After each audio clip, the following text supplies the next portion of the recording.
Sa tag-arawang sa aklat ni Joy Barrios.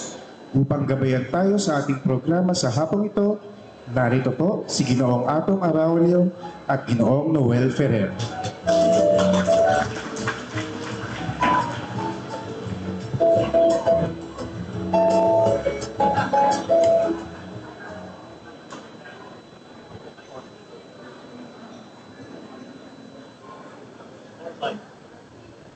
Hello. Yan. Ayan, okay. Magandang hapon po sa inyong lahat. Isa pong malaking karangalan ang inyong maging MC o tagapagpadaloy ngayong hapon. Bago po ang lahat, nais po namin kilalanin ang pagdalo ng pambansang alagad ng sining para sa panitikan, si Professor Emeritus Virgilio S. Almario.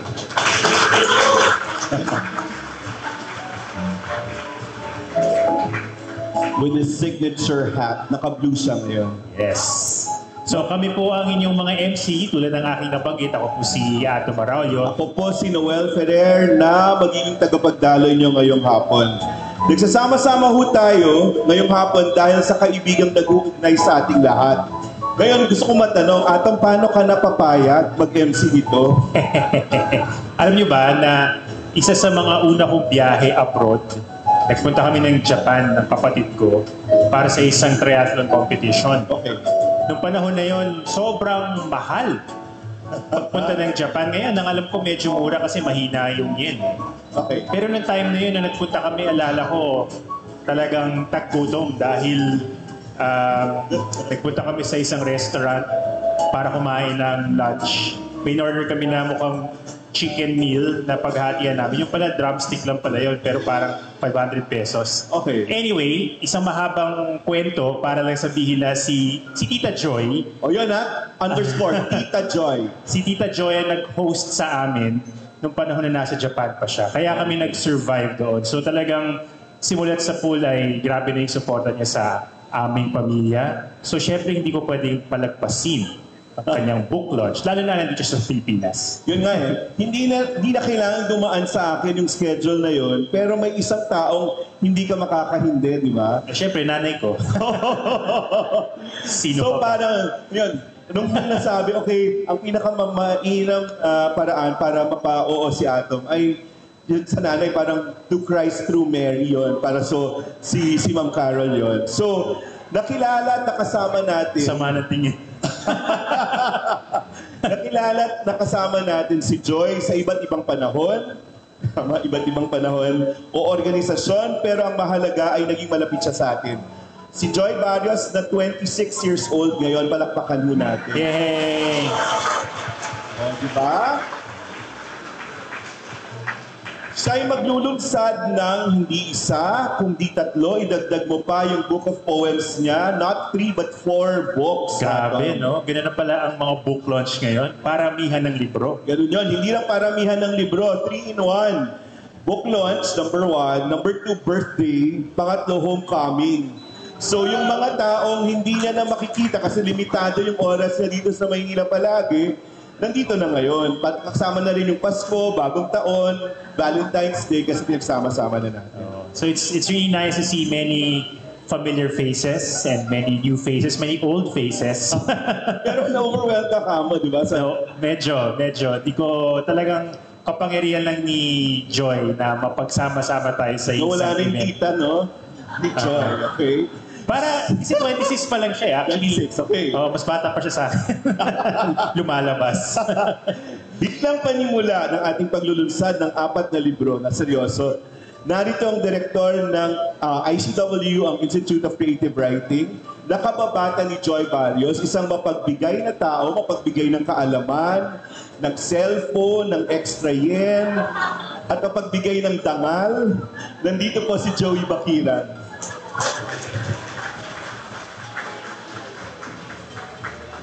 Pinaalam ko ho yung intro kay Joey at may masasabi siya. Sean, hindi ako namimigay ng dangal. Nangunguha. So Joey, pahayag niyo. Magandang gabi sa inyong lahat.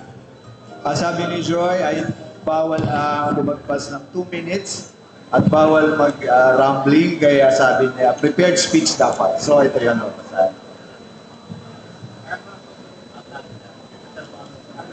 Joy Barrios at ang feministang pananaw. Kay Joy Barrios ko unang narinig ang Chicadi Feminism. Isang sangay ng feminismo na friendly, hindi pa laway, hindi masyadong theoretical, kundi magdilim. Sa madaling sabi, feminism ni Joy Barrios sa kanyang personal na estilo. Sa aming mga usapan, kabilang ito doon sa commitment na kung hindi ka makakasama ng full-time sa pakikiisa sa progresibong linya, huwag ka namang mang-api ng api na, o manglubog ng nakalubog na, o manadyang magsaisang tabi sa nasa laylayan mo. Huwag kang maging reaksyonaryo. Itong demokratikong posisyon ang pinangahawakan din namin sa UP Institute of Creative Writing. Naging fellow siya ng UP ICW at naglingkod sa maraming kapasidad bilang workshop director, panelist, editor ng Likaan Journal at kailan lamang ay naging author sa Philippine Writer Series sa antolohiya niyang Sa Aking Pagkadeswero. Unang nakilala si Joy bilang artista at kalahok, manunulat sa Dulansangan noong 1980s pa at nakipaggitan sa rehimeng Marcos. Naging makata sa librong Ang Pagiging Babae ay pumumuhay sa panahon ng digma. Sa kanyang pagpaksa sa mga temang noon lamang na ipasok sa literaturang Filipino gaya ng Gahasa at Mangingibig na may pantay na lakas kanino mang mangingibig na lalaki. Naisulong niya ang soberanya ng babae sa loob ng literature. Lalo pa itong limitaw sa kanyang prolipikong produksyon ng mga nobela noong 1980s. Nakakasulat si Joy, tansya ko, ng isang nobela na may 120 pages kada linggo. Every week may isang nobela siya. Natatandaan ko, nakita ko ang tila walang katapusang kapa ng sagala na papel sa bahay niya sa Kamuning. Hindi lang pala nakita, narinig talaga. Paano napakaingay ng printer ng WordStar noon. Parang pinupunit na manipis na yero. Ang ingay, no? Pero naririnig ko rin sa kabila ng munting pili ng mga printer ang mga kaching, kaching. Malakas kasi kumita yan si Joy. Paano ba naman? Kailangan niya ng budget sa pagpapakain ng mga bisita at mga tao. Hanggang ngayon, generous na feministang super chicadi si Joy Barrios. Pero mabalik tayo sa estilo ng kanyang nobela. Ayon kay Paolo Manalo, natatangi ang mga persona na nalikha ni Joy dahil ang mga protagonistang babae ay hindi nakayuko at hindi feeling oppressed. Pinaninindigan nila ang napiling posisyon ng mangingibig na hindi man pangunahin sa kapalaran ay pangunahin sa presentasyon ng nobelista dahil alam ng bida sa nobela na siya ang nagpapasya sa kanyang kapalaran. Kung ano man ang mga detalye ay hindi ko nasasabihin, no spoiler please. Maswerte tayo dahil muli nating matutunghayan, hindi lang isa kundi 4 pa ang mga nobeletang nagpabago sa takbo ng kwento ng babae sa literaturang Pilipino.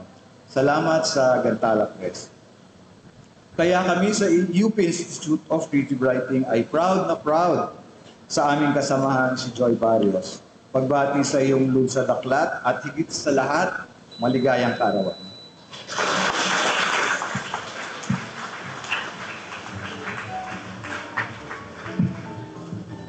Maraming salamat, Sir Joey. Upang magbigay ng paliwanag ukol sa romance novels, narito ang ating unang reaktor. Pakinggan po natin si Professor Sara Raimundo ng UP Center for International Studies.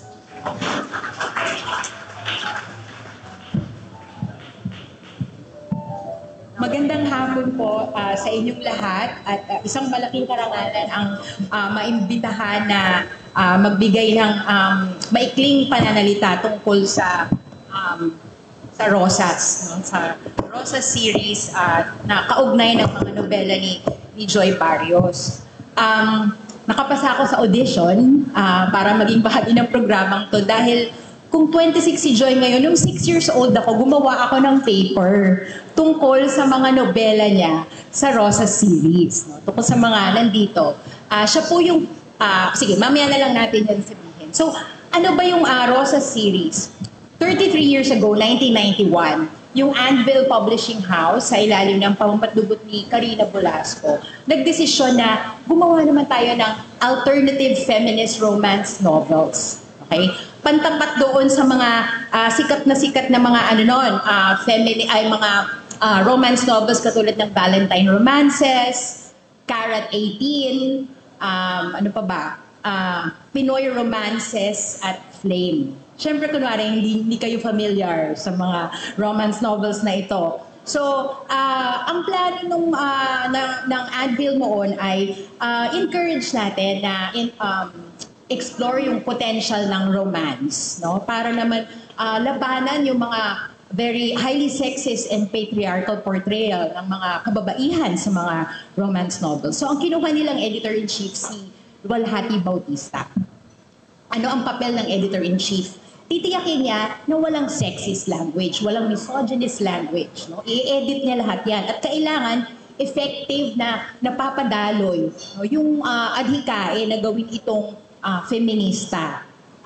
At saka kailangan din hindi escapist yung mga nobela. No? Pagkatapos ng isang taon, nagsara na yung Rosa series.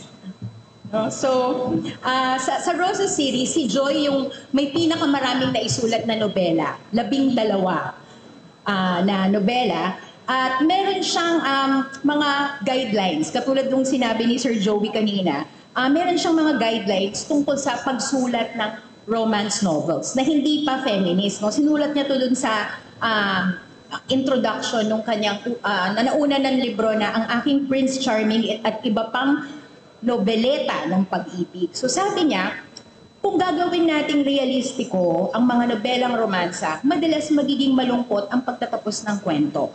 Hindi maaari ito. Hindi nabebenta ang mga nobelang malulungkot. Malulugi ang iyong publisher at masusuklam siya sa iyo. Bababa ang iyong presyo. Wala nang maglalathala sa iyong mga nobela. Ipagpilitan mo ang ending na masaya. Huwag magtampisaw sa sarili mong hinagpis at hinaing. Itanghal ang dakilang pag-ibig. Nagbabayad ang mambabasa ng 30 pesos. Inaasahan nila ay saglit na pag-asa para sa lahat ng pusong nagmamahal. Huwag na huwag mo silang bibiguin.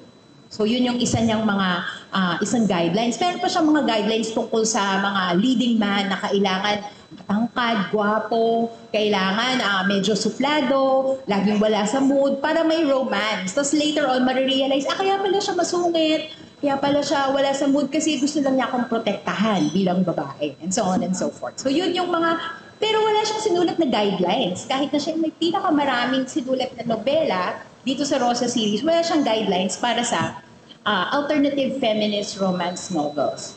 Pero, sa isang interview, binanggit niya na yung batayan niya para sa mga nobelang na isulat niya para sa Rosas ay yung karanasan din niya sa pakikilahok sa mga panlipunang issue sa lipunan. No? At yun yung magiging batayan ng kanyang mga karakter, no? Dito sa nobela. So katulad ng nabanggit natin kanina, halos isang taon lang itong Rosa series at actually, nilaunch din siya buwan ng Hunyo, no, 1991. 30 pesos siya kada isa. Tapos meron itong 50 titles, 12 titles doon kay Joy.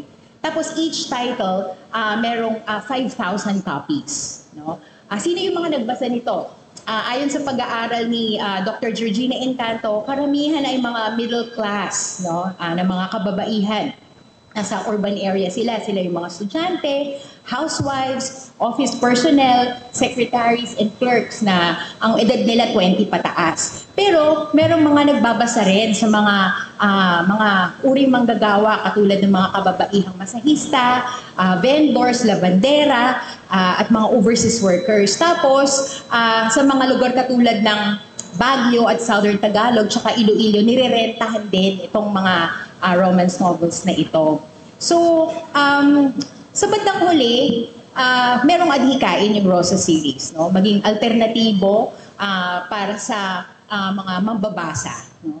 Kung ayon nga kay Lino Broca, ang goal naman is not to create the great Filipino film, but to create the great Filipino audience. Meron din may ganung pagtataya yung Rosa series, no?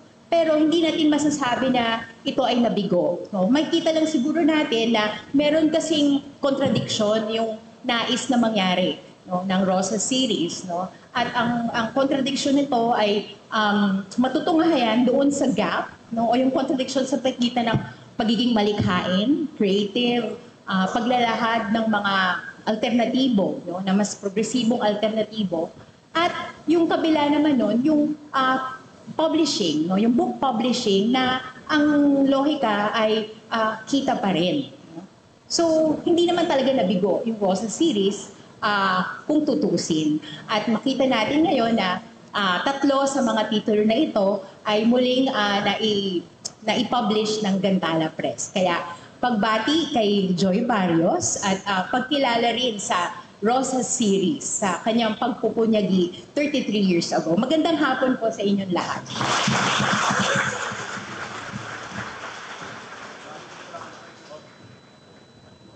Salamat, Professor Sara Raimundo. So, bukod sa magpagiging manunulat, eto na si Joy bilang nagtatanghal. Pakinggan po natin ang CP mula sa nobelang Sintang Malapit, Sintang Malayo.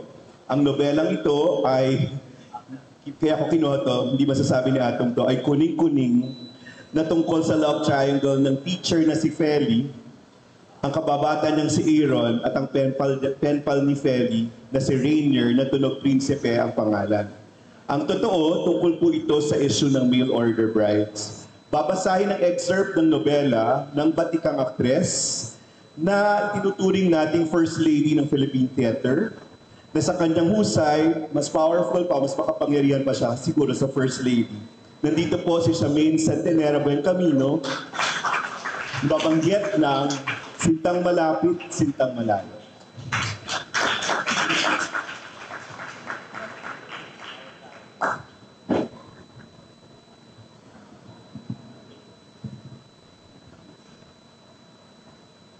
Kayo ni Rainier, kailan?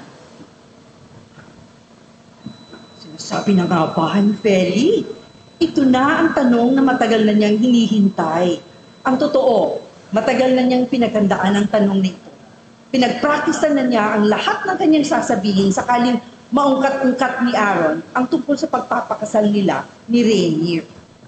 Sa katunayan, may 3 option siyang inihanda para sa eksenang ito. Ang unang option ay pinamagatan niyang pagpapaselos. Sa eksenang ito, uumpisahan niya ang pagsagot sa pamamagitan ng pagyayabang na nag-propose na sa kanya si Rainier. Nag-propose na siya. Titigil siya ron. Hahayaan niyang magtanong ulit si Aaron. Siguro ganito ang sasabihin nito. Anong sagot mo? Kung sa bagay, gusto ko na rin mag-asawa. Okay lang naman sa akin ang foreigner. Alam ni Feli na kapag ito ang sinabi niya, iisipin ni Aaron na balak na nga niyang sagutin si Rainier. Dahil dito, magsaselos ito. Iba naman ang option 2. Ang tawag dito ni Feli, hulaan mo. Sa eksenang ito, iisang salita lang sasabihin niya. Secret! Pag hindi ba naman mabaliw si Aaron sa kaiisip na sa sikreto niya, ewan na lang niya. Hindi niya sasabihin kung sasagutin niya si Rainier, pero hindi rin niya sasabihin na wala ng pag-asa ito. Pinakamahirap ang option number 3. Kailangan ng lakasan ng loob sa eksenang ito. Medyo may pagpapahaging na gagawin si Feli. Ikaw, kailan ka ba magpapakasal? Ang problema lang dito ay pag hindi nakuha ni Aaron ang point, baka isipin nitong interesado lang talaga siyang malaman kung kailan ito magpapakasal. Baka hindi nito maisip na may koneksyon ang pagpapakasal nito sa pagpapakasal niya dahil ito ang gusto niyang mapangasawa. Dahil dito ginawa ng variation ni Feli ang option na ito. Pwede rin niyang sabihin, kailan mo ba ako yayayain? Kaya lang, medyo mahirap sabihin yun dahil para na rin niyang sinabi kay Aaron na yayayain na siya nito. At ora mismo ay papayag na siya sa kasal. Kaya nang sinambit ni Aaron ng mga salitang, kayo ni Rainier, kaya lang, hindi agad nakasagot si Feli. Kasi nga, inisip niya muna ang option numbers 1, 2, and 3. At inisip kung ano ang pinakamabuting approach kay Aaron. Bago siya nakapagsalita, pinawi na ni Aaron ang tanong. Nagbibiro lang ako. Alam ko namang ayaw mong napapag-usapan mga bagay nito. Hindi nakapaghanda ng option number 4 si Feli para sa mga emergency na gaya nito. Kaya wala siyang masabi.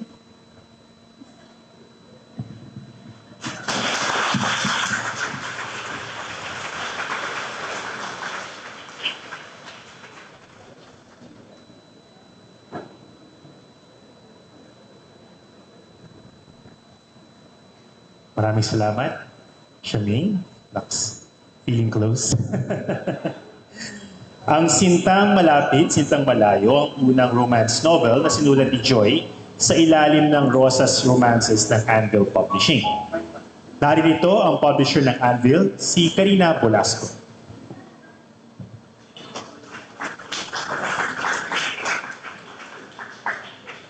Si Ma'am Karina? Ayun. At ngayon naman, pakinggan natin ang awiting Manalig Kang Iniibig Kita na may lyrics ni Levi Celerio at musika ni Lucio San Pedro. Pakinggan natin ang pag-awit ng soprano na si Rica Nepomuceno sa saliw ng piano ni Albert Napoleon Roldan. Rica.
Anyway, maraming salamat, Rika.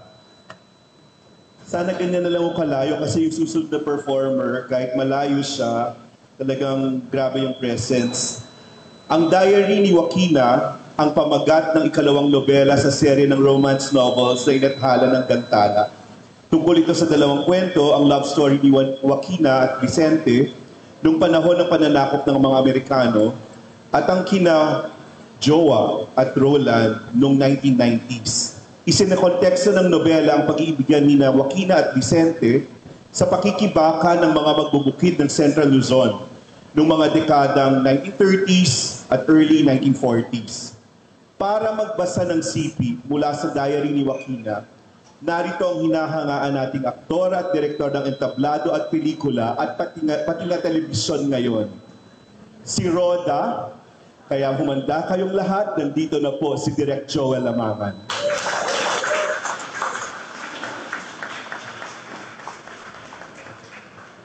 Kaya mo ng malayong mic, Direk.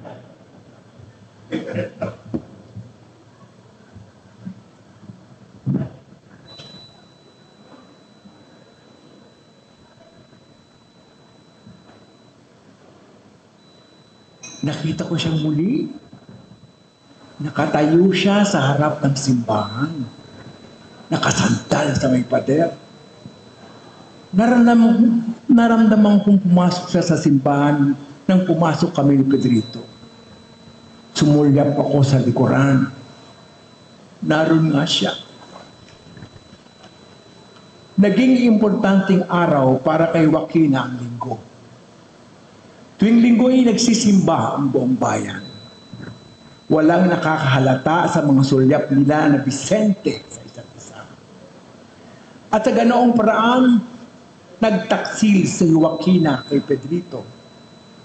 Hindi sila nag-uusap ni Vicente. Hindi nga ito makalapit sa kanya. Pero napakarami nilang nasasabi sa isa't isa. Tuwing linggo, humihingi ng tawad si Joaquina sa Diyos dahil nagkakasala siya habang nagdadasal.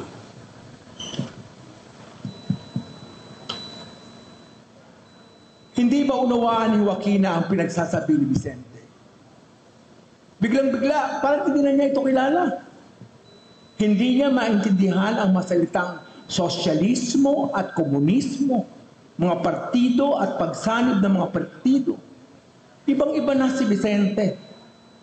At hindi niya maintindihan ng Vicente ito na galit kung mangusap ng tungkol sa katarungan at karapatan ng mga magsasaka samantalang hinahagkan ng kanyang mga kamay. At naupo sila roon sa kapilya. Hindi nagdarasal, kundi nag-uusap tungkol sa pangarap ni Joaquina na hindi na matutupad. Ang anak sana nila ni Vicente na palalaki niyang malusog at matalino. Ang pamilya sanang bubuin nila kung hindi siya pakasal kay Pedrito. Ang pagsama niya kay Dolly sa Maynila para mag-aral ng universidad. Ang maraming kwento at berso at mga tala ng kanyang susulatin. Lahat ng ito'y wala ng katuparan ngayon pagkat alam niyang pagbalik niya sa bahay, ikukulong siyang muli ni Pedrito. At hindi na siya makakalabas at kakailanganan na naman niyang itago ang lahat ng kanyang sinusulat kung hindi susunugin na naman ang kanyang asawa. At naupo sila roon sa kapilya.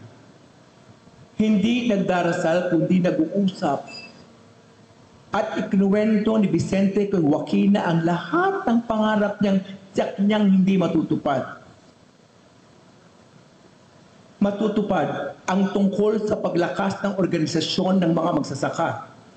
Ang pinagsamang lakas ng mga manggagawa sa sentral, ng mga magsasaka sa bukid, ang maliliit at malalaking tagumpay, ang pagkatakot ng mga asindero sa kanilang samahan, ang suporta mula sa ibang bansa, ang pag-aaral ng dating mga mangmang, ang pag-asang balang araw, magkakaroon ng higit na maraming leader, ang kasarinlan ng bansa, ang paghubad sa maskara ng pagkakaibigan ay hinahain ng mga Amerikano, ang tagumpay ng lahat ng manggagawa sa internasyonal. Pagkat alam ni Vicente, magtatagumpay sila pagkat tama at basto ang kanilang hiniling. Yon ang makatarungan at handa silang mamatay, matupad lang ang kanilang mga pangarap. At sa ganoong paraan sila nag-usap. Maaring hindi nauunawaan ang kahulugan ng mga salita at ideya. Ngunit kapwa nakikinig sa mga pangarap na maari at hindi na maaaring matupad. Hinahawakan nila ang kamay ng isa't isa pagkat alam nila hanggat hindi natutupad ang mga pangarap ng mga tulad ni Vicente, wala ring katuparan ang mga pag-ibig na tulad ng sa kanila.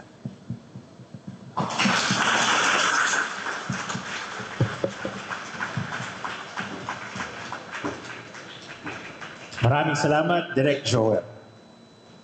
Kasabay ng 3 nobeleta, inilathala rin ng Kantala ang libro ng mga tula na pinamagatang Muli sa Tag-araw. Nagsilbing editor nito si Roda Tahon na pumili ng mga tula mula sa 4 na koleksyon ni Joy. At para lalong maipakilala sa atin ang libro, narito ang pangalawang reaktor na si Jonathan Baldoza ng Princeton University.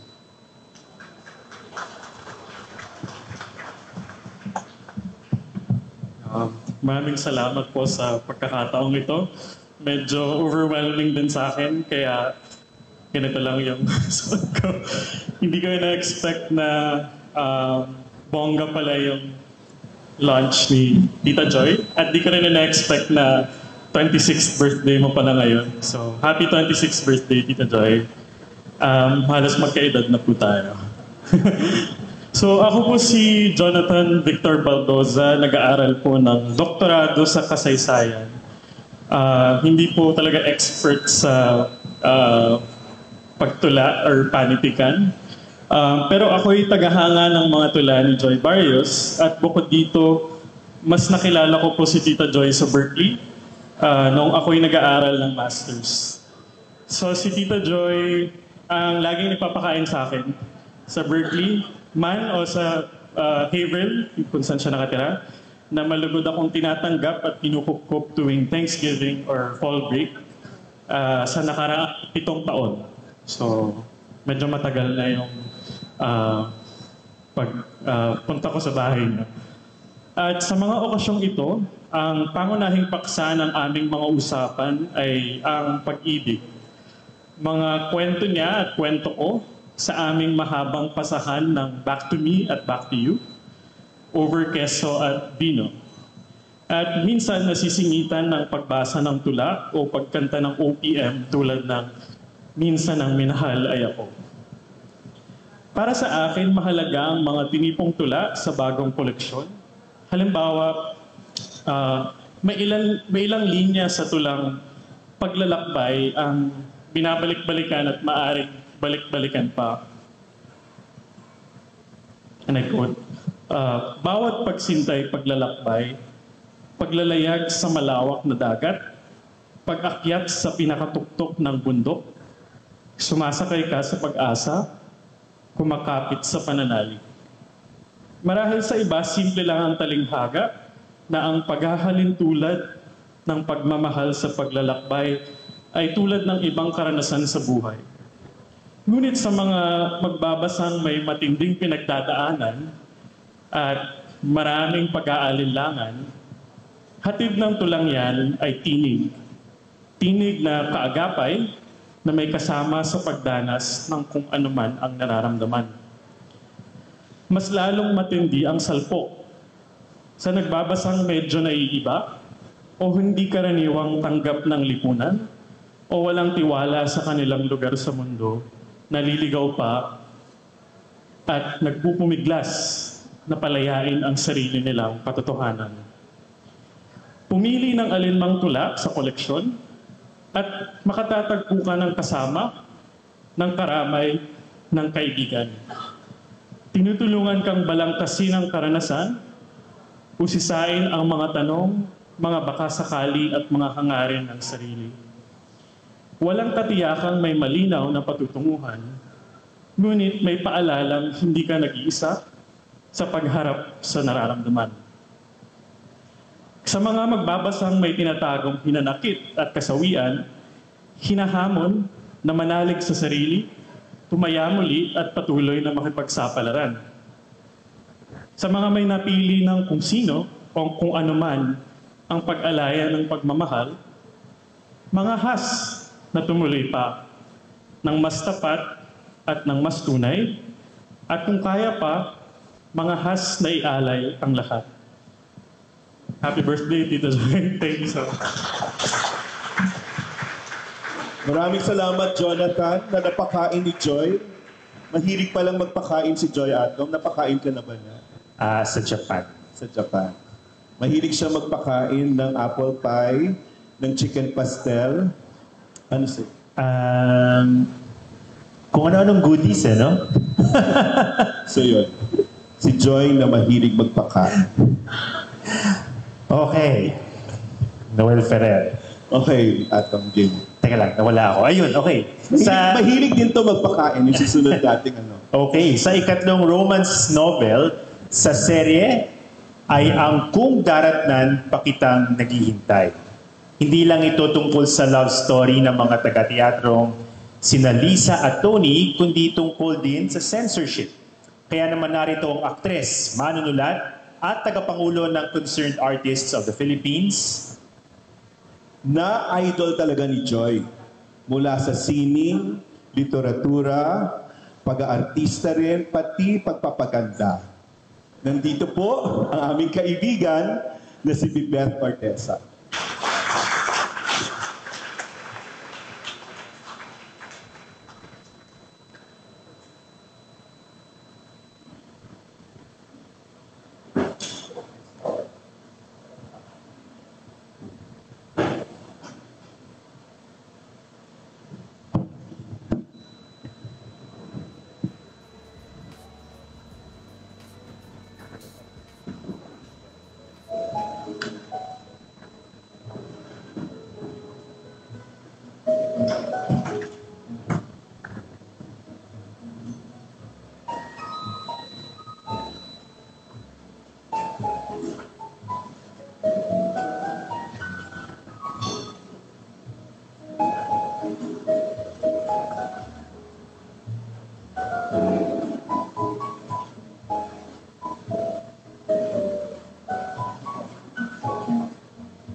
Kung bakit naman kasi nagpayaya ako sa isang kaibigang babae na sabay kaming magpatuwid ng buhok.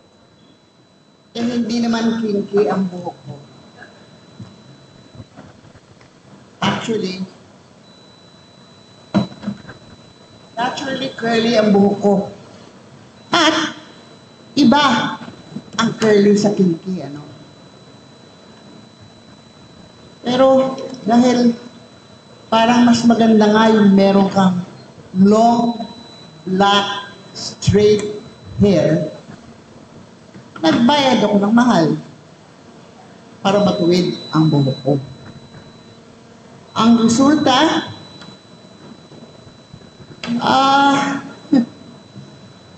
nagmukha akong manikang basa ang buhok. Kahit na mismong may-ari ng manyikang bata, alam na hindi dapat babasa ang buhok nito.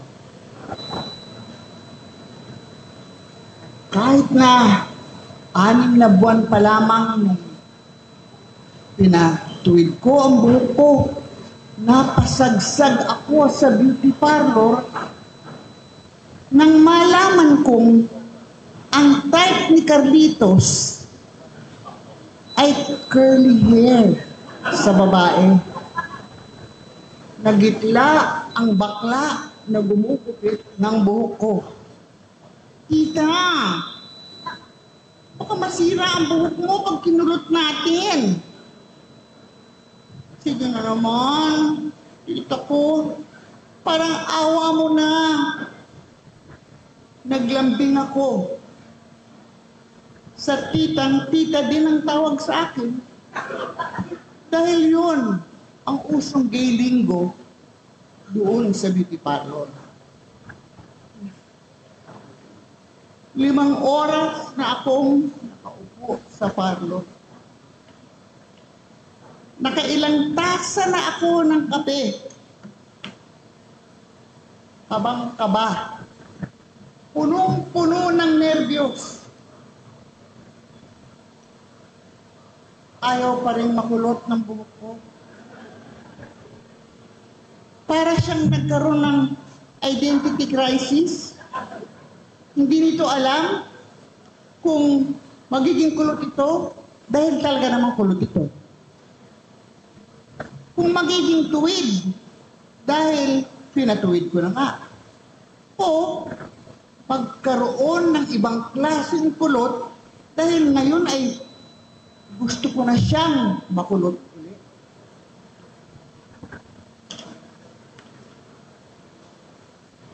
Hindi ko alam kung si Carlitos ang sisisingin ko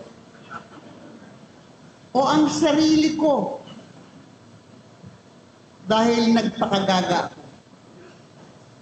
Ang end result, napilitan ang kaibigang bakla na gupitin ang buhok ko. Putulin. Dahil kulot sa may roots, pero unat pa rin sa dulo. Ang feeling ko tuloy, mas lalo akong nagmukhang gaga dahil lang sa pag-ibig. Hindi na nga uso ang afro look ni Maya Valdez. Kaya dati, bago naging Mitch. Ito, pinauuso ko na uli. Dumating ako sa performance. Hiyang-hiya. Kulang-kulang na lang mag-wig ako para takpan ang buhok ko. Ang talagang nasindak, yung direktor. Kasi, paano ko nga naman ipupusod ang buhok ko? Ginupit ko. Katakot-takot na hairpin ang naubos sa buhok ko. Kasama na yung weird na maliit na ponytail sa dulo nito. Nag-blackout. Ito na ang cue ko para pumasok ng entablado na may daladalang malaking bayog na nagtatago ng mga bulol. Ang mga bulol po ay mga wooden carving ng mga anito ng mga igurot. Idalagay ko itong isa-isa sa isang bahagi ng entablado. Madalas, nakaupo ang posisyon ng mga ito. Dapat isa-isa ko itong ayusin sa isang bahagi at kailangan mailagay ko na sa pwesto bago magbukas uli ang mga ilaw dahil hindi ako pwedeng makita ng audience. Dahan-dahan kong pinasok ang entablado. Madilim, munti kaming magkabanggaan ng isang props girl na may dala pa namang silya.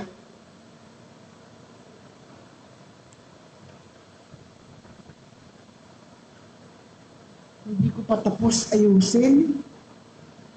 Ang lahat ng mga bulol, biglang bumalik ang mga ilaw.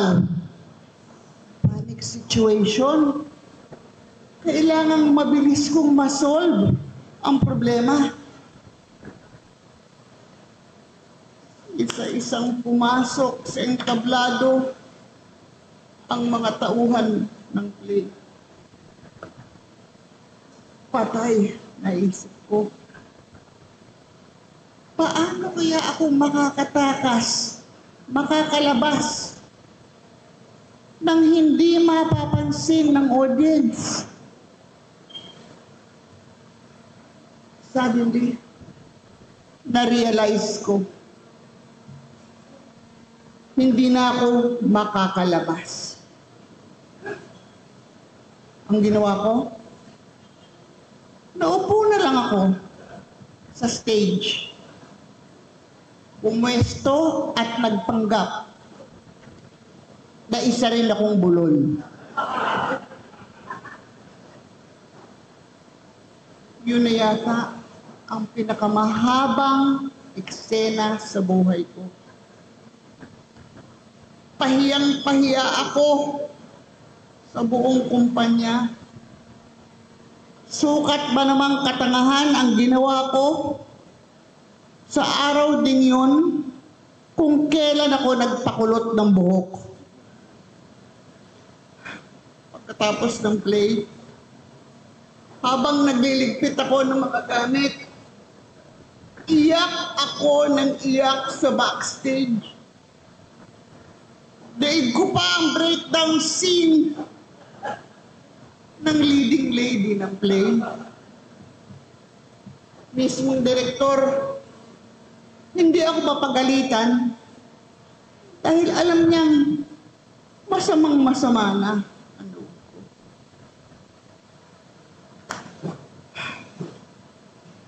Pero, to save the day,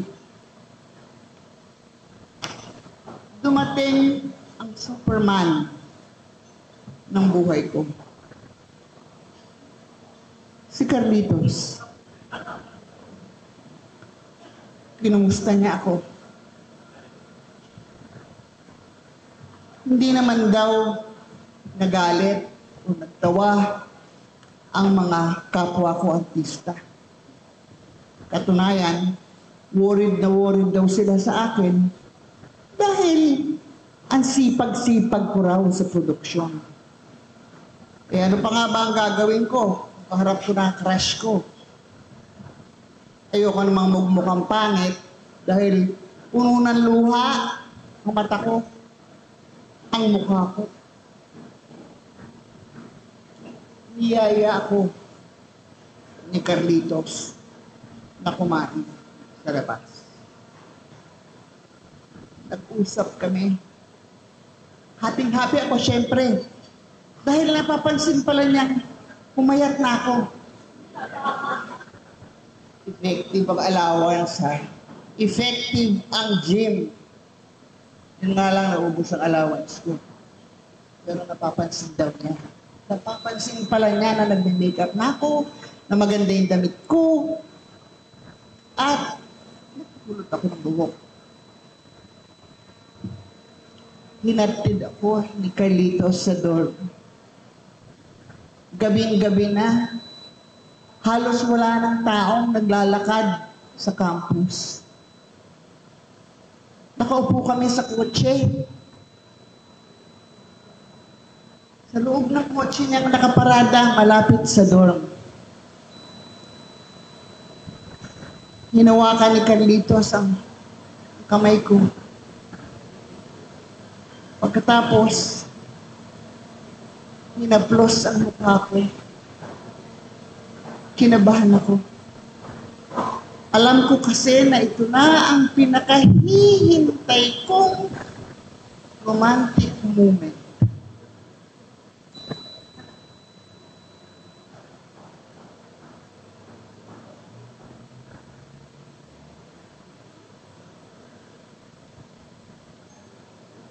hindi ako humihinga nang inilapat niya ang labi niya sa labi ko.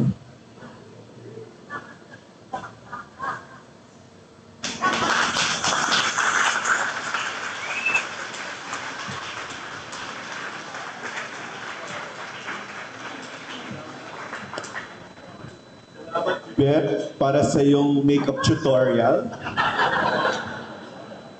Ngayon, sisingit ko lang, Ikaw na ang pinakamagandang bulol. paano ako natutong mag-makeup? Okay.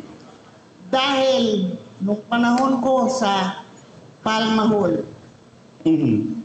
pag naglalakad ka nang hindi ka nakaayos Lagot. at nakasabay mo si Carolina Pagaduan, walang titingin sa'yo kahit isa. Kaya nag-aral akong mag-ayos.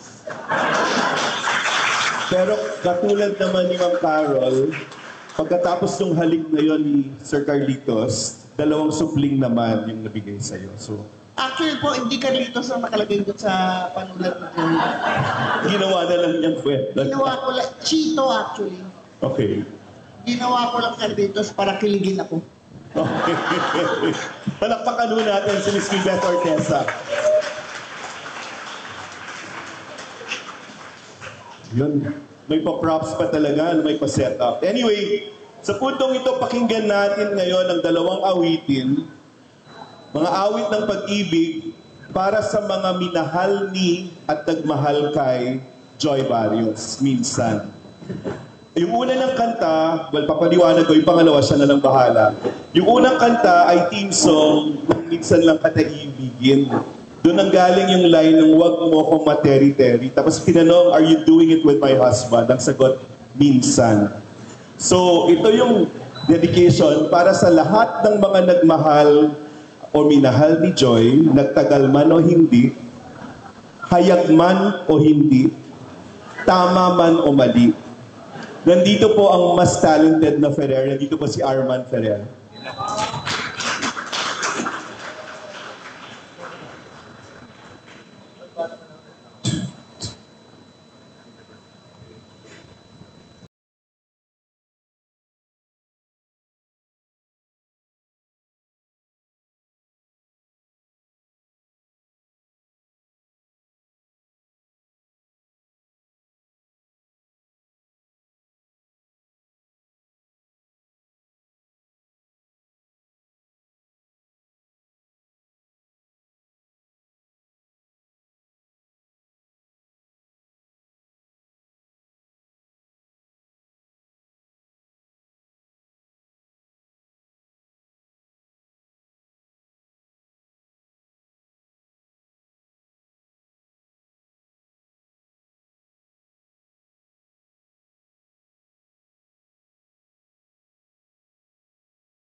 Maraming salamat po.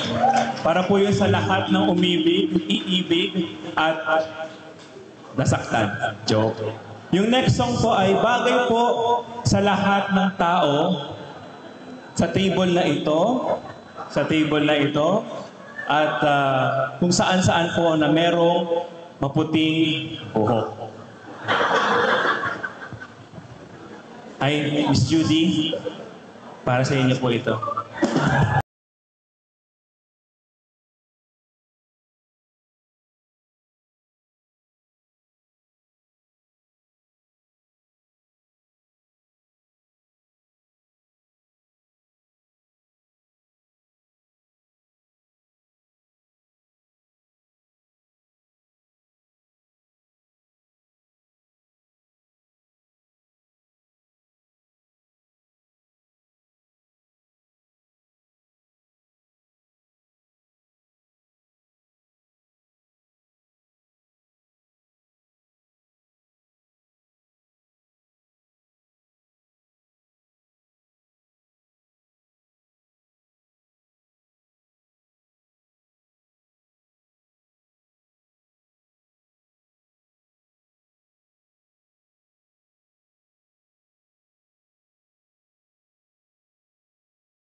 Miss Joy, Merry Christmas, Happy New Year, Happy Valentine's.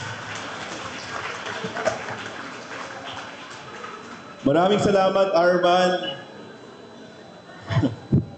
So mula sa puting buhok, nandito tayo sa isang santa. Totoo namang narinig na natin ang excerpt ng kung daratnan pa kitang naghihintay. Kung daratnan pa kitang naghihintay.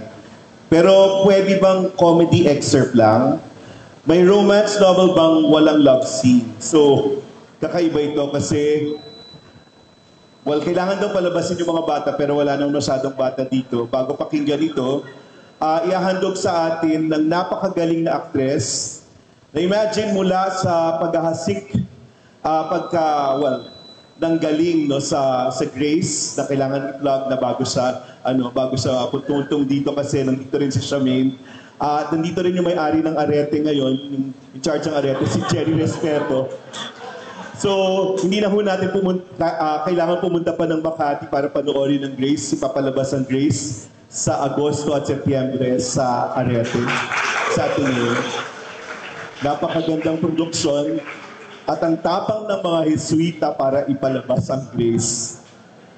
So, mula sa madreng si Sister Teresing sa Grace, nandito po ang magbabasa ang mahal kong si Stella Cañete.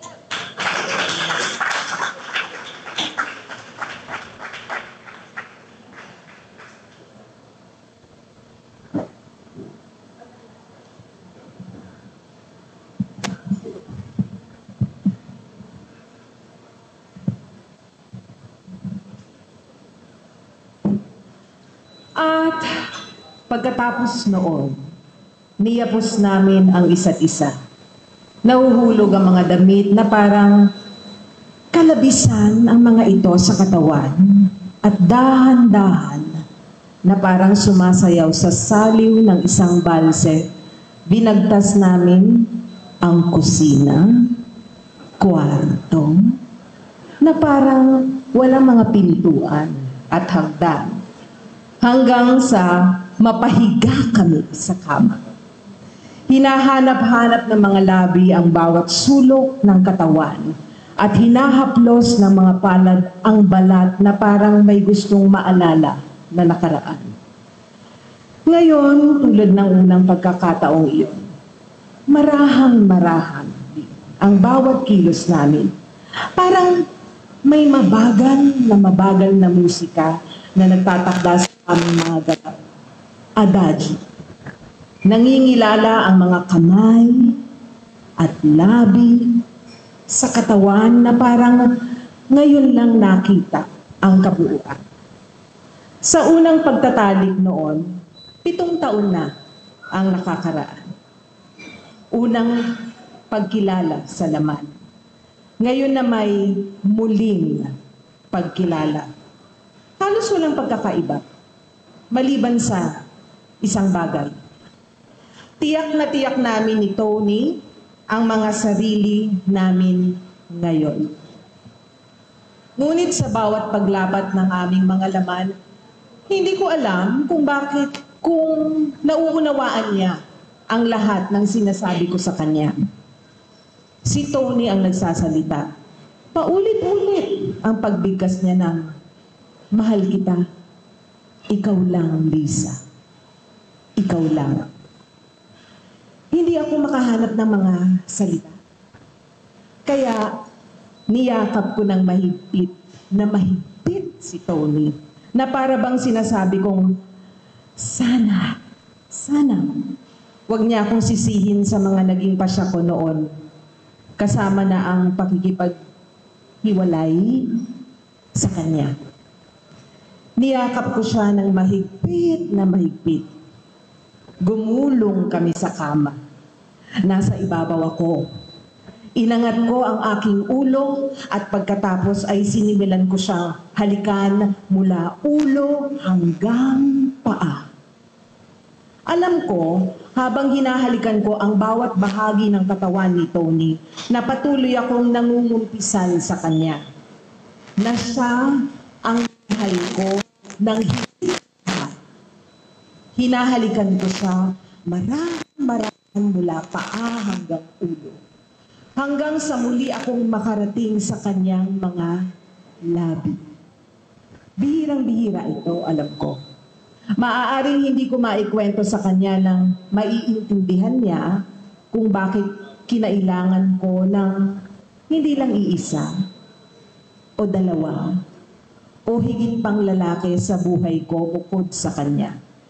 Maaaring hindi niya matanggap, pero sa mga halik na iyon na paulit-ulit sa kanyang mga labi, ipinapaunawa ko sa kanyang siya lang ang kaya kong halikan sa labi ng ganito kariin at ganito karahan. Kasi siya lang ang talagang minahal ko. Natutulog si Tony nang bumangon ako para kumuha ng sigarilyo sa bag. Sinindihan ko. Pagkatapos, umupo sa silya katabi ng kama. Hindi na bale kung non-smoker at pagalitan niya ako dahil nagyoyosi ako sa loob ng kwarto niya, naisip ko. Ugali ko kasi ito. Yung panoorin yung lalaki, pagkatapos makipagtalik. gusto kong umiyak. Hindi dahil nalulungkot ako, kundi dahil habang natutulog si Tony, paulit-ulit kong iniisip kung sapat na ba sa akin ang ganito? Kung pwede na ba akong tumira dito sa probinsya, maging asawa ni Tony, magdirect sa maliit na kolehiyo? Kung sapat na si Tony sa akin? Tiyak kung si Tony ang mahal ko, pero biglang-bigla, hindi ko alam kung pareho ang mahal at sapat. Nagalit ako sa sarili ko. Dahil ngayon pa ako nagduda, parang napakawalang hiyang tao.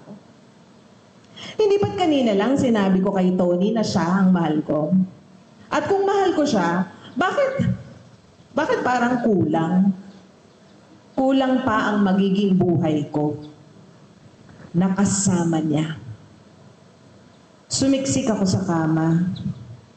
Gusto kong maramdaman uli si Tony. Gusto kong yakapin ang natutulog nitong katawan. Hindi ko alam kung nagising ko si Tony. Hindi siya dumilat. Pero umurong siya para bigyan ako ng espasyo sa kama. Pagkatapos, naramdaman ko na lang na hinanap niya yung kamay ko. At nanatili kaming ganoon. Nagho-holding hands na parang nasa ilalim kami ng puno. Dito, tuluyang tumulo ang luha ko. Sa buong buhay ko, ngayon lang, may nakipag-holding hands sa akin sa kama.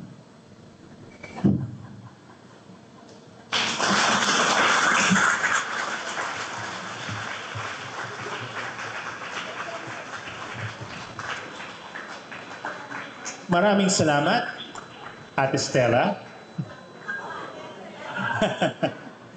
At ngayon naman po, para pasalamatan ng lahat ng kaugnay sa publikasyon, produksyon at paglulunsad nito, welcome po natin si Faye Cura ng Gantala Press.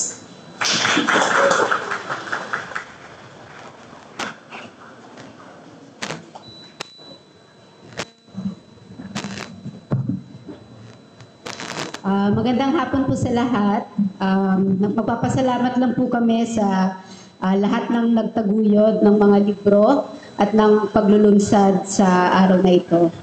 So una, syempre, pasasalamat kay Ma'am Joy para sa tiwala niya sa Gantala Press, no? Sa pag-unawa niya sa aming pagiging small press at sa buong sikhay pa rin na pagsuporta niya sa amin. So, pang-ilang kolaborasyon na namin ito with Ma'am Joy. Una, nagbigay siya ng introduksyon doon sa koleksyon ng mga tula ng martir na Makata na si Kerima Tariman. At pangalawa, isa siya sa mga editor ng sulatan, ang koleksyon ng mga liham ng kababaihan na nilathala namin noong pandemya.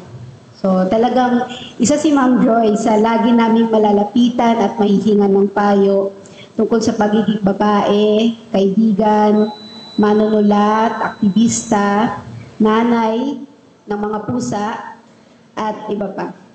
So maraming salamat, Ma'am Joy, at maligayang kaarawan.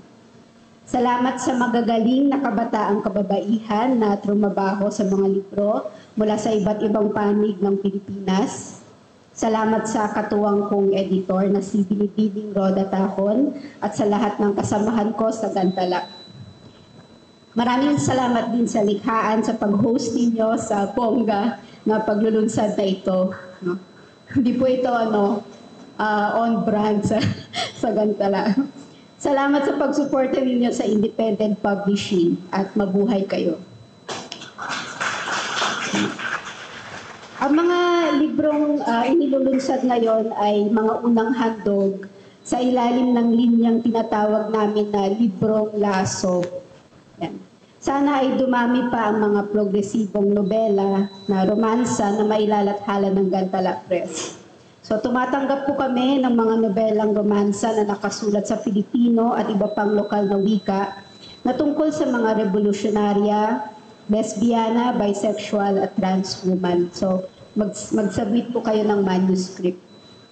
At sana lalo pang ma-promote ang mga librong ito para makarating sila sa mga komunidad ng kababaihan sa mga batayang sektor. So pwede po kayong bumili ng 2 set ng mga libro at yung isa po ay i-donate namin sa mga maralita, sa mga magsasaka, sa mga manggagawang kababaihan. Pwede nyo rin pong sabihan yung inyong mga library sa inyong komunidad na bumili ng mga librong ito at ng iba pang mga libro ng Gantala Press. At syempre, pangarap natin na tumaas na ang sahod at makamit ang pambansang soberanya para mas marami ang makabili at makagawa ng mga libro. Mas maraming babae ang makasulat ng sarili nilang mga romansa na nagwawakas sa tagumpay. So ang susunod po namin ilulunsad sa Ateneo de Manila University naman sa susunod na buwan ay isa ring reprint ng mga sanaysay ni Delia Aguilar na una namang nilathala ng Giraffe Books noong 1998. So karangalan namin ipakilala ang mga klasikong feministang akda na gaya nito at ng mga nobela ni Ma'am Joy mula sa Rosa's Line ng Anvid sa bagong henerasyon ng mga mambabasa, lalo na sa maligalig na panahong ito. So yung mga libro po ay magiging available sa aming Shopee at sa maliliit na mga bookstore gaya ng Popular, Mount Cloud, Solidaridad. Gayon din sa mga pop-up market na gaya ng BLTX Small Press Fair sa August 3 at sa Manila International Book Fair sa Setyembre. Maraming salamat po.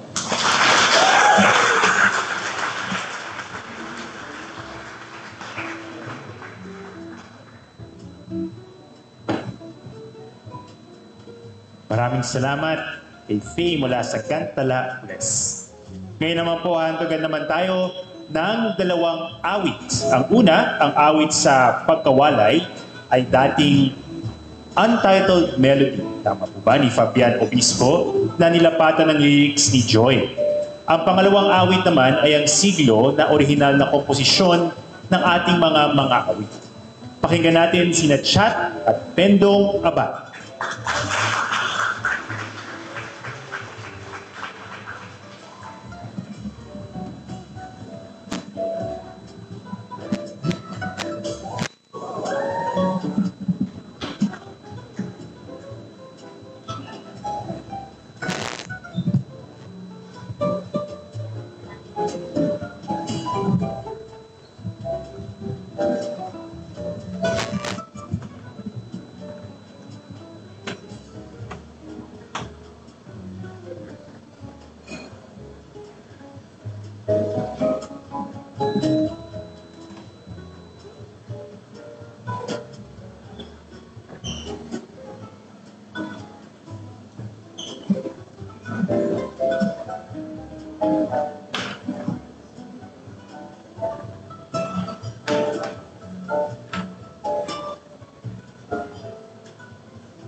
Magandang hapon po. Maligayang kaarawan. Magkasama po kami ni Joy, ni Tita Joy, sa UC Berkeley. Sa katunayan po, ilan sa mga mag-aaral namin sa study abroad ng UC Berkeley ay nandito. Hello! Ayan. Para bumati rin Tita Joy.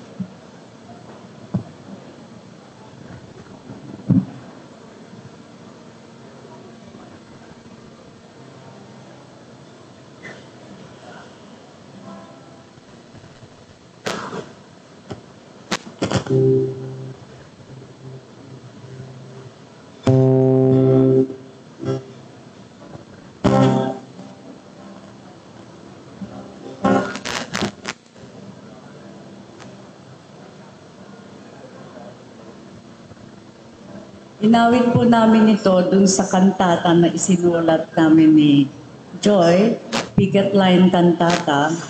Kasama po ito doon sa mga awitin.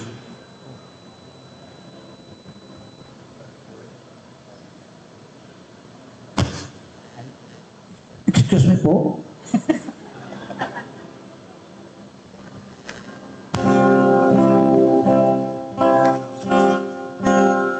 Sinta, buhay ko'y aba, puso ko'y dukha, ang gabi ay kay haba. Isla, talang sugya, alay nagalak, hirap naliwanag. Pintig, talang bumalik, bukit sa dibdib, alab ng pag-ibig. At sa ating pagkawalay, paglinga ang ilaw, tanglaw habang buhay.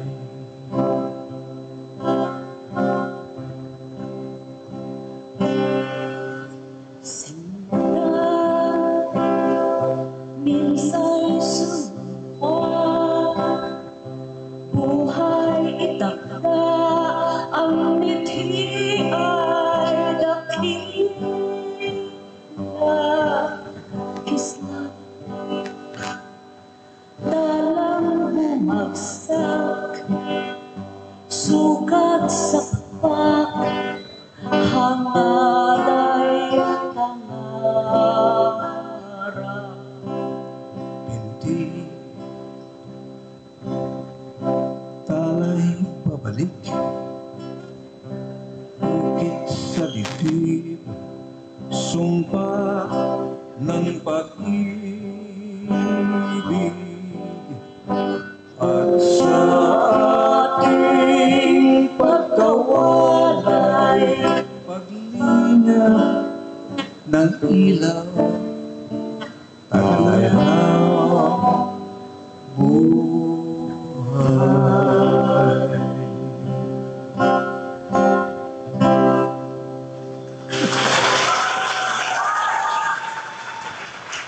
Nakaka-nervous naman kayong kantahan. Talaga? Puro kayo mukhang mga hinampalan. Okay, so ito po yung susunod naming awit. Naisulat po namin ito pagkatapos ng pag-akyat ko sa Sierra Madre para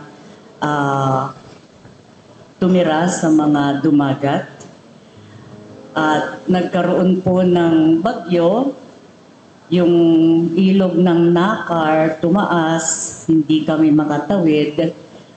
Ang sama po ng loob namin ay ikaunang kaarawan din ng anak namin. Kaya wala kami. Ito po yung dahilan kung bakit namin naisulat ang awit na ito na pinamagatang Siglo.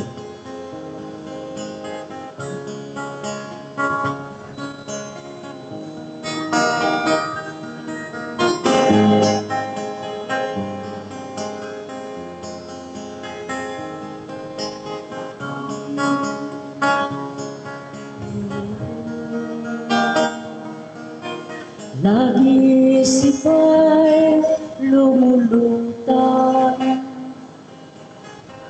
di malaman ang hangganan ng damdamin umiiral, tangis ng pusong kagat. Mga kilos salay at ikaw ang siyang gabay, paglalahad ay pakinggan. Sa bawat hakbang ikaw ang kaakbay sa paghahasik at pag-ugnay. Sa alaala mo nabubuhay ang pangakong ibinigay. Bukas ay sisikap, pulang araw ang butyak, siglo na ating pangarap.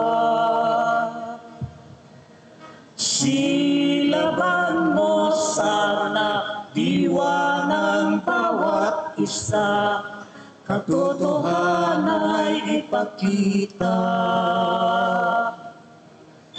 Talusin mo sinta, di natin pagsasama, ito'y sa ating paglaya.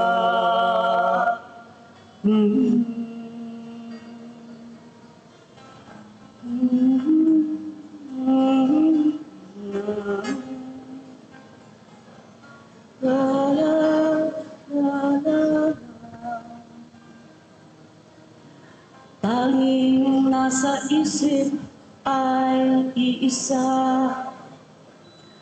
bayang ng palayain ka. Tanggapin mo yaring handog ng nagkaisang puso. Bukas ay sisikap, pulang araw ang hudyak, siglo na ating pangarap. Silaban mo sana diwa ng bawat isa, katotohanan ay ipakita. Talusin mo sinta, di natin pagsasama, ito'y sa ating paglaya.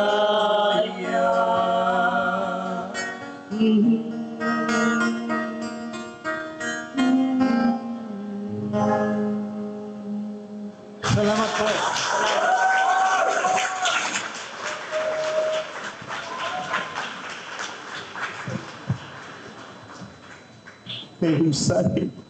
Salamat po sa grupong Pendong. When we grow up, we want to be like them. Sana all my music talent. Ano? Ngayon naman po, ang sandaling pinakahihintay nating lahat. Dahil makakasama na natin ang author ng libro. Na 26 years old ngayong araw na to, mismo, tita mo, ang tita nating lahat, tawagin po natin si Tita Professor Joy Barrios para handugan tayo ng tula. Pero sandali lang, Joy, kasi diretso naman sa tula. Hindi. Oo. Gusto ba ngayon o mamaya? Gusto niya. Okay. Gusto niya para ngayon na yung Q&A. Lahat ba ng inaasahan mo pupunta dito nandito? Inimbitahan mo lahat ng nagmahal sa'yo? Lahat ng minahal mo nandito ba? Siyempre, ang asawa ko naman ay nasa Estados Unidos. Pero, kasi yung ganito yan. sponsor. Nag-sponsor. Nung pumipirma ko siya ng libro nung nakaraang launching, sabi niya, Noel, nandito yung ex ko. Ganon, no? So, nandito rin ba ang mga dati mong minahal ngayong araw na to? Difficult question naman yan. Oo. Kailangan ang sagot dyan yung parang doon sa binasa kanina ng Atisha May. Secret. Secret. Secret. So, ngayon lang, para mas maganda, Joy, ano yung pwede mong maibahagi sa amin ng mga aral? Yan, lalo na kay Atom, no? Tungkol sa pagmamahal at pag-ibig. Ibubulong ko na lang sa inyo mamaya. Secret ulit. I-reveal ko sa tula ko. Ganun lang. Yun na lang yun. Yes. Big reveal. Grabe, ganun na lang talaga. Sige, palakpakan nun natin ang 26 years old ngayong araw na to. Salamat. Ay, matagaling yan, no? Umiwas Diba? na.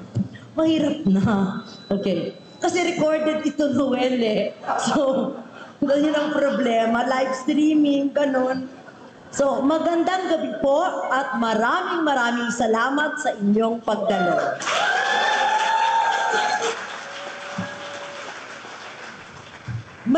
Prepared po ako. May 3 tanong at sagot na gusto kong ibahagi. Una, bakit ako sumulat ng romance novels? Ikalawa, bakit ni-republish pa ang romance novels at nagsama pa ng mga tula ng pag-ibig? At ikatlo, bakit nagpa-book launch sa magnitude na para lang 18th birthday ni buko na ito for the nth time? Diba? Essay writing contest po kasi ito. Sa unang tanong kung bakit ako nagsulat ng romance novels, ang official na sagot, kasi naniniwala ako na mahalagang gumamit ng politikang popular para matalakay mga isyong panlipunan. Kaya, salamat kay Nabulasco ng Anvil. Ang hindi official na sagot, very handy naman talaga ang bayad sa romance novels kapag kapos ka na sa budget at mabilis naman magbayad sina Karina noon. Thank you po. Racketeer na ako noon pa man. Pero bakit nag-republish? Salamat sa Gantala Press, lalo na kina Faye at Roda. Umaasa akong sa pagkakataong ito makaaabot sa mas maraming mambabasa, lalo na sa mga komunidad, ang aking mga akda. Kaya bumili po tayo ng extra copy. Ang sabi nga ni Luwalhati Bautista, wala naman daw manunulat na hindi nagnasa na mabasa ng marami. At wala namang sumusulat ng panitikang popular na hindi nagnanasang sumulat ng mahusay. Ikatlong tanong, bakit parang pista ang book launch? Una, dahil chance ko na po itong makasama kayong lahat.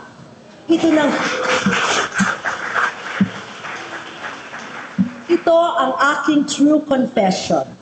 Kapag nasa Estados Unidos ako, very isolated ang buhay ko. Sa Berkeley, lumalabas lang ako kung may klase. At sa Boston, nakakakita lang ako ng ibang tao kung pumupunta ako sa grocery. Bakit ganoon? At ang sagot dyan ay nasa ika-4 na libro. Ang Muli sa Tag-araw, na koleksyon ng love poems na inedit ni Roda Tahon kung saan pumili nga siya ng mga tula mula sa 4 kong koleksyon. Palagi kong iniisip ang iba pang landas na sana ay natahak. Mas malaking academic career, mas pag-maximize sa taglay kong kakayahan. But no, ang sabi nga ng tatay kong si Nicanor Chongson, natupad ko naman ang pangarap ko, ang maging housewife. Pansinin natin na hindi ko ginamit ang less sexist term sanang homemaker. Sorry, Tita Mara Lamont. Ang gusto kong sabihin ay ito, mahalaga sa aking mag-publish ng libro at maglunsad ng malakihan dahil kailangan kong ipaalala sa sarili ang kahalagahan ng patuloy na paglikha para sa bayan. Kasi nga, ang problema ko, masyado ako kuminsan namang masaya. Kasama ko si Pierre, ang anak namin si Eli, at ang baby girls kong sina Gabriela Ludingning at sa Liwayway na pinakamagagandang pusa sa mundo. I love you, Wayway and Ningning, live streaming kasi. At sa buhay na kontentong-kontento, nagigilty rin ako dahil alam kong higit pa sana magagawa ko kung nasa Pilipinas. Back to topic. Kaya may launch party ngayon ay dahil kapag umuwi sa Pilipinas, lang ako nagkakaroon ng pagkakataon na magkaroon ng social life. At makasama ang live human beings at hindi lamang inanimate objects. Kaya party na kung party, 4 p.m. ka lang kanina, napansin nyo naman, cocktail hour na. Pagkakataon ko rin po itong magpasalamat sa maraming tao na bahagi ng buhay ko. Kasi kahit nga pureng-purenga naman, no, rich naman sa friends. Dahil ako po, alam naman na marami ay orphan Annie talaga, no? The sun will come up tomorrow. Nagpapasalamat ako na narito ang mga kapamilya lalo na sila Ninang May at Ninang Henny, yung mga pinsan ko, sila Yeti at Leia, ang sisters ko, Sister Sisteran, Aya Atala Lumbera, na inumpo naman ako sa kanilang pamilya. At ang dalawa kong tatay-tatayan sa panitikan na sina Virgilio Almario at Nicanor Chongson. Nagpa-adapt po ako. Pinili kong handugan ng libro ang mga kababata sa Stella Maris College, mga kindergarten classmates. At ang mga kaibigan sa UP Periante, Patatag at Theater. Sino silang lahat? Dahil sa loob ng 4 o 5 dekada, talaga namang pinagpala akong magkaroon ng suporta nila. Narito din po ang aking poetry teacher na si Fidel Rillo. At syempre, narito naman ang aking mga doktor, para sa physical and mental health. So maraming salamat po sa aking dermatologist na si Dr. Vicky, nandyan siya, at saka sa Zen Medispa, kung nandito si Dr. MJ, pero nandito si Beth Torres, at saka nandito naman po ang aking psychiatrist, si Dr. Reynaldo Lesaca, for mental health baga. Oo, 40 years ko na po kasi siyang doktor. Success story niya ako, no? Buhay pa, ang lola nyo. Okay. Nagpapasalamat din ako sa bagong alyansang Makabayan, lalo na sa Bayang Tandansora Network at partikular kina Carol Araulio at Judy Tagiwalo sa pagkakataong patuloy na maging bahagi ng Makabayang Kilusan. At syempre, hindi magaganap ang book launch na ito kung wala ang ICW, salamat Joey at Vlad, ang Unical, salamat din Jumuel, ang ating sponsors, ang Dulceline. Narito po ang aming success story na estudyante namin sa UC Berkeley, pinagmamalaki namin, si Denise C. ng Everbilena, Hello Glow. Yes, aming most successful entrepreneur na estudyante. Nandito ang Zen Medispa, Anchet Creations, Silingan Coffee, si Ralph Peña, sponsor ng lechon, at sa wine, nandito sina Ali at Lisa. Bago ko basahin ang tula mula sa librong Mula sa Tag-araw, gusto kong magpasalamat sa ating direktor na si Gina Umali, sa kanyang production team members, na consultant na si Ainar Baez, sa ating production designer na si To Austria, at sa ating last-minute lighting consultant, Bat Fajardo. Salamat din sa ating coordinators na sila Francine Medina, Rona Adiel de la Peña, Chin San Juan, sa buong staff ng ICW at IBG, at sa party host later na si Astarte Abraham, at sa special volunteers namin sina Nicolas Pichay, Frances, Apple at Aileen. Salamat pong lahat sa inyong suporta. Ang babasahin ko pong tula ay ang aking wedding poem. Sabi nga minsan ng isang makata, mahirap na palang sumulat ng love poem after marriage. Kaya ito na siguro ang aking huling love poem. Sa araw ng pagkakaising bibig, para kay Pierre, na ang totoo ay sponsor natin ngayong gabi.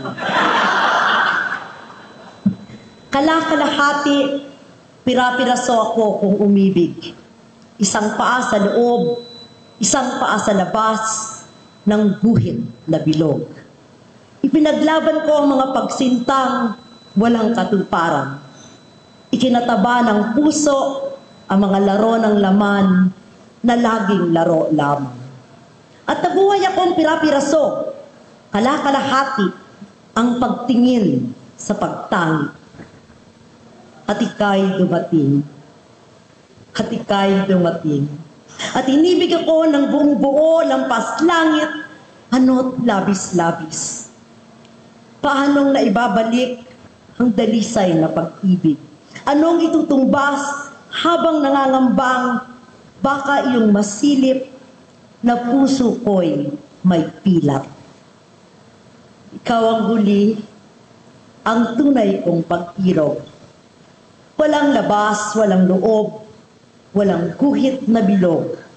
Buong buo, ako'y iyo, isang pag-ibig na walang sulok, walang hanggan sa pagbulusok. Maraming salamat po.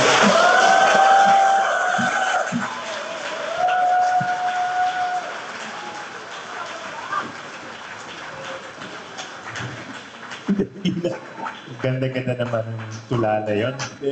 Sasamahan mo kami para mag-alay ng mga aklat mo, Joy. So, ganun talaga, no? Buong-buo yung pag-ibig. Pierre, salamat sa sponsorship. Thank you, Pierre. Live streaming, naka-live stream. Oo. Pero pareho kayo ni Atom, ha? Ano, mahilig sa pusa? Yan mga anak na pusa. Oo. Nasa ano na tayo, paghahandog ng libro. So sa puntong ito, tatawagin po natin muli ang direktor ng ICW na si Ginoong Joey Bakiran, ang kinatawan ng Gantala Press na sina Roda Tahon at Faye Kasilawan, at ang author, of course, si Ma'am Joy, para sa paghahandog ng libro. Palakpakan po natin sila. Samahan niyo po kami sa entablado. Sir Joey, si Roda, si Ma'am Faye Cura. Ayan. Well, next, ang pinaghahandugan ng Sintang Malapit, Sintang Malayo, ang kindergarten to high school classmates ni Joy, na pinamumunuan ni Mio Lejano Chongson, nandito rin po. Ayan. Sa classmates. Yung classmates daw, ayan. Mamaya meron silang iba pang ano. Yes. Sige. May class picture yata mamaya. Oh, may class. Yes. Tatanggap ng field. Oh. Next, Atam ko. Representatives. Yay! yan po ang kindergarten to high school classmates ni Ma'am Jo. So makikita niyo po na magkakaedad ho sila, 26 ho silang lahat. Ayun na mga classmates. O ayan. So ayan. 57 years of friendship. 26 years. Joy. So since birth ito. O ayan.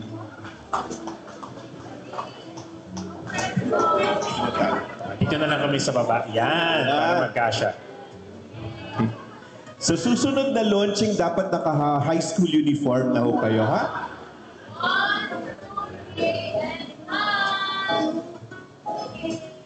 Ganda.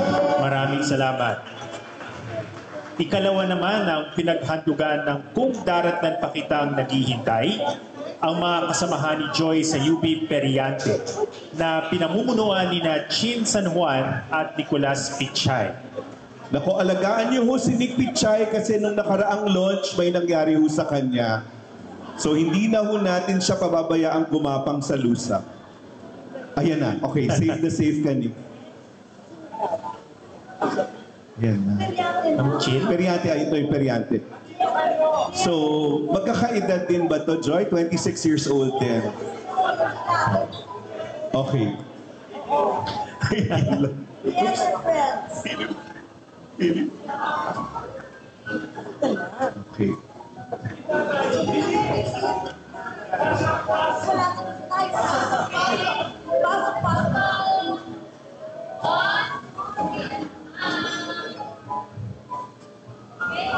Yan po ang mga kasamahan ni Joy sa Periante, no?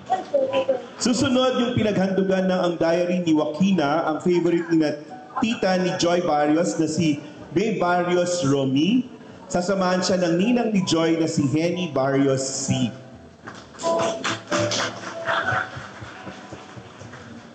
May lahing Chinese pala kayo, Joy? Ay, yung tita mo lang. Okay, good. Tinatwak niya, di ba? Ang lahing Chinese. Ayan ako. Okay, sige. Sa harap na lang po, yan. Oo.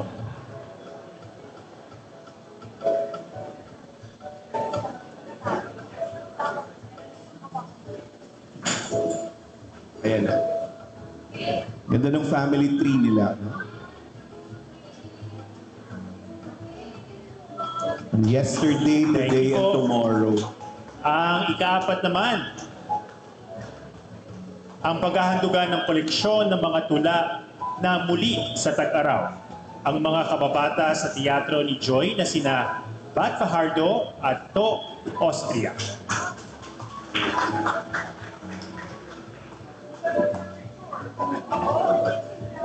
Ayan na. Kababata rin ba to, Joy? Walang na-link sa'yo dito? Ay. Meron. Pareho sila. Okay.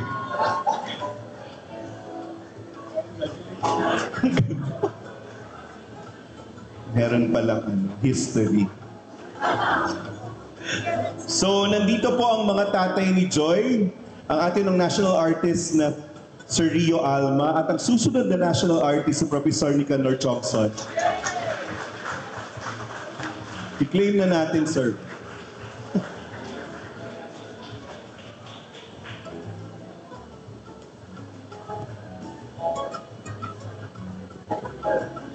At least, sir, hindi nyo na kailangan mag-prepare ng critique. Nung nakaraang paglulunsad kasi, naglabas sila ng... binigyan sila ng assignment ni Joy na magbigay ng critique. At least hindi tayo nagkaroon ng lecture na yon.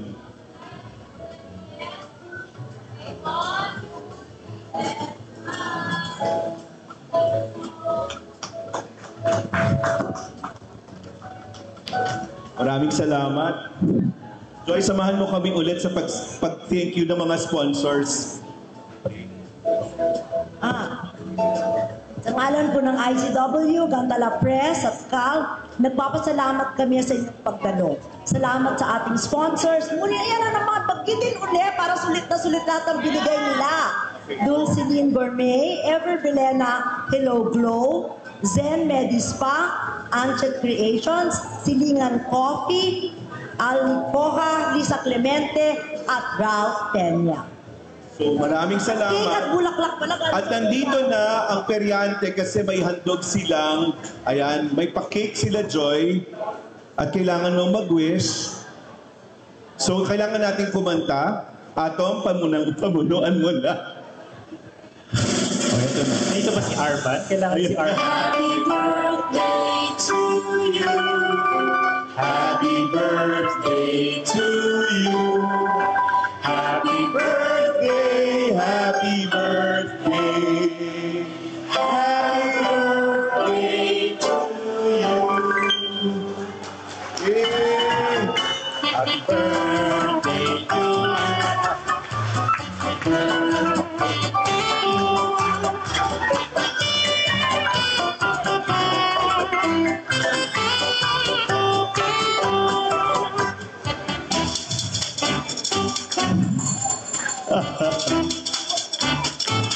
Photo op. Picture muna. Photo op. Give.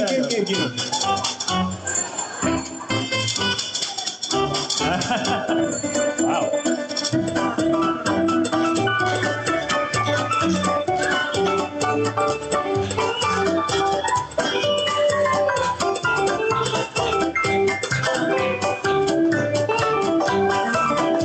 Thank you. Happy birthday ulit, Tita Joy. Happy birthday, Joy. So, hindi pa ho dyan natatapos ang party. So, i-turn over mo na, Joy, sa susunod na magiging host. Yes. So, ngayon ho ay syempre hindi naman kumpleto ang party kung walang kainan. So, kakain po muna tayo at pagkatapos ang after dinner party ay host naman ni Astarte Abraham. So maraming salamat. Siyempre, nagpapasalamat tayo kay Tita Joy Barrios, ang maya. Salamat po for bringing us all together tonight. Maraming salamat at mamaya si Ato mo kakain ng lasagna na earthworm. Yan. So panoorin nyo ang Eyewitness mamayang gabi pag uwi nyo po. Nandun siya sa TV mamaya. So maraming salamat, Joy. May paraffle pa ho at may sayawan at kantahan pagkatapos nating kumain. Maraming salamat. Happy birthday ulit, Joy. Thank you. Enjoy your dinner.